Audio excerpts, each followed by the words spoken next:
নমস্কার। আজকে আপনাকে এই মলি সুতোর একটা তাকত বলবো। এই তাকতটা যদি আপনি বুঝে নেন, আপনাদের ৩ জায়গা বাঁধতে বলবো। আপনারা যদি বেঁধে দেন তাহলে অতি অবশ্যই লাভবান হবেনই হবেন। আপনারা প্রথমে এই ধাগাটাকে নিয়ে এত লম্বা লম্বা আপনি ভেঙে নেবেন। ভেঙে নেওয়ার পর ওটাকে ৩টে গিঁট দেবেন এক একটার মধ্যে। ৩টে গিঁট দিয়ে আপনাকে ৩টে স্থান বলবো। সেই ৩টে স্থানে আপনারা যদি বেঁধে নেন তাহলে অতি অবশ্যই লাভবান হবেনই। প্রথম হলো আপনি আপনার রান্নাঘরে যেখানে জানলা আছে সেই জানলাতে আপনি বেঁধে দেবেন। বেঁধে দিলে মা অন্নপূর্ণার কৃপা আপনি সর্বদা পাবেনই পাবেন। আপনার বাড়িতে খাওয়া দাওয়ার অভাব কোনোদিনই হবে না। ২ নম্বর হলো আপনার ক্যাশ বক্স, যেখানে আপনি টাকা পয়সা রাখেন বা আপনি আলমারিতে সেটা বেঁধে দিন যেখানে টাকা পয়সা রাখেন। আপনার কাছে মা লক্ষ্মীর কৃপা আপনারা সর্বদা পাবেনই পাবেন, টাকা পয়সার অভাব কোনোদিনই হবে না। ৩ নম্বর হলো তুলসী গাছ।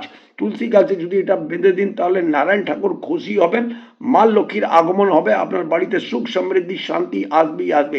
এই ক্রিয়াটা প্রতি মাসে পাল্টাতে থাকবেন।